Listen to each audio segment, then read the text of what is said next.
The upcoming general election will see some voters casting their ballot in 5 newly created wards. Dong Wai Kit takes us through these constituencies and tells us what to expect in each area.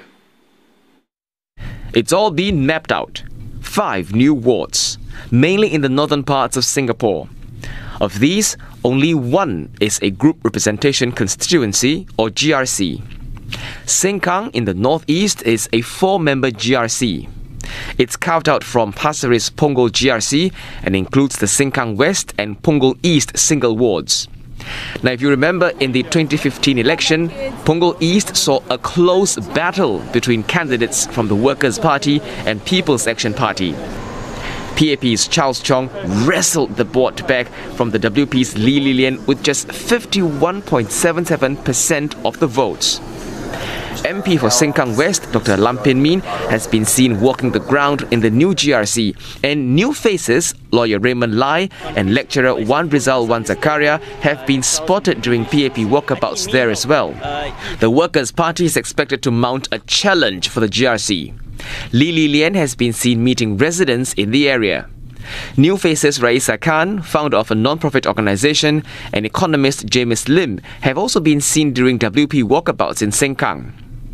Just next to the GRC is the newly created single-seat ward of Punggol West, carved out from Pasir Ris Punggol GRC.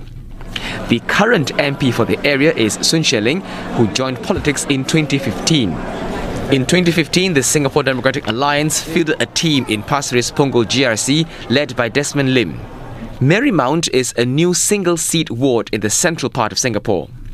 The SMC is carved out of Bishan Toa Payoh GRC, and much of the area is under Manpower Minister Josephine Teo's charge.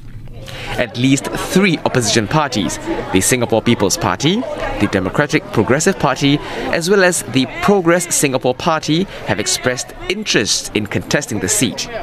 Both the DPP and PSP have also been seen walking the ground in the new Kebun Baru SMC. The single ward, helmed by the PAP's Henry Kwek, is carved out of Nee-Soon GRC. PSP has also indicated it's keen to contest the new Yio Tu Kang SMC. The current MP for the area is PAP's Dr. Koh Po Kun.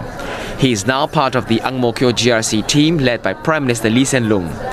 Both Ang Mo Kio and Pasir Ris Punggol GRCs initially had 6 MPs. But under the new electoral boundaries report, GRCs were made smaller with no more than 5 MPs. The stage for the election is set. What now remains is who will stand where and for which party. For a closer look at all things general elections, we're joined by Associate Professor Eugene Tan from the School of Law at Singapore Management University. Prof. Tan, thanks for joining us this evening. Okay, so with COVID-19 in the backdrop, Prime Minister Lee now has emphasised that a fresh 5-year mandate is needed for the government to focus on the difficult decisions it will have to make and carry. What's your assessment of Prime Minister Lee's speech? What message do you think he's sending to the people?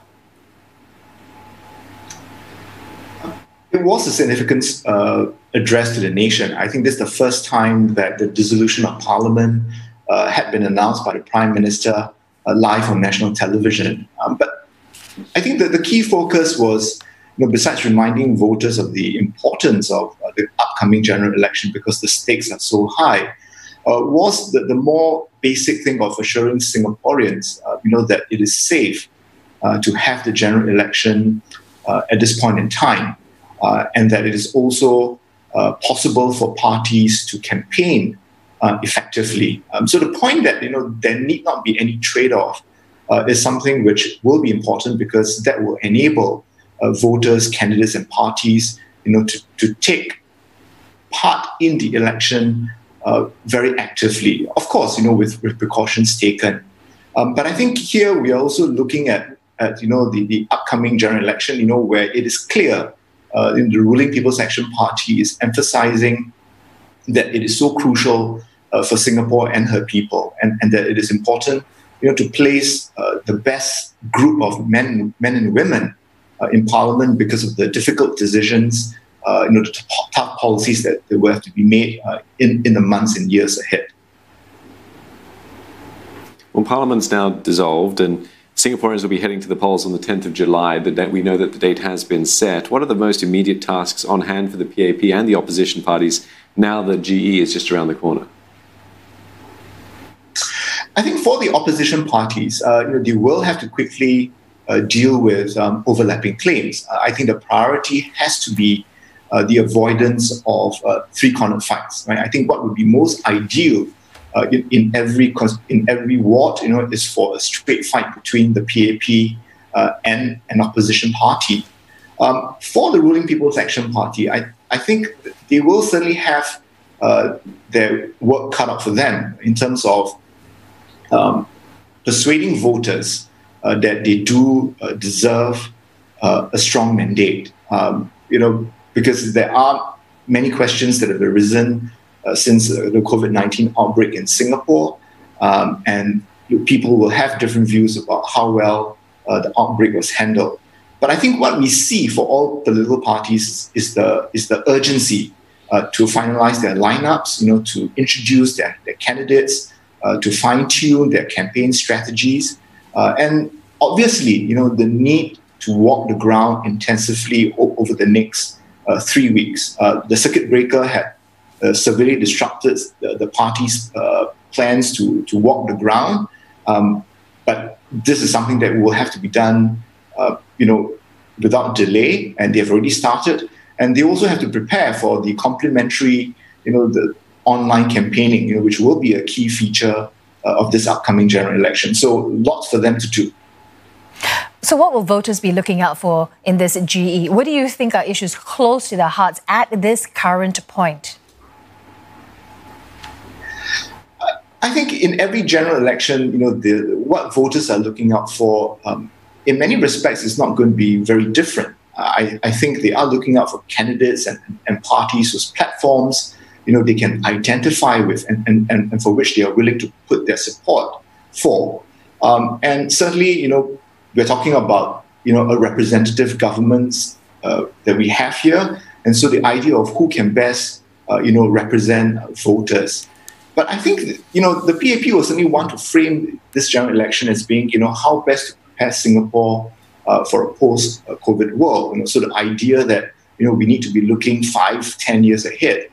But I think it all boils down very much to bread and butter issues, right, which are a staple in every general election. But I think in this particular general election, when we're looking at jobs, income, and futures, then I think these issues have been severely amplified by COVID-19. COVID-19 has also exposed some of the gaps, the vulnerabilities, the unmet needs, in Singapore. Economic policies, particularly the reliance on foreign migrant labor.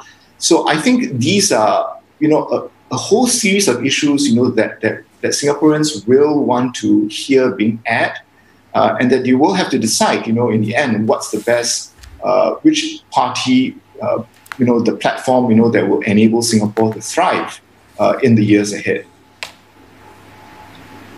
Okay, many thanks for your thoughts this evening. I'm sure we'll be speaking to you quite a bit in the next coming weeks. Associate Professor Eugene Tan from the School of Law and Singapore Management University.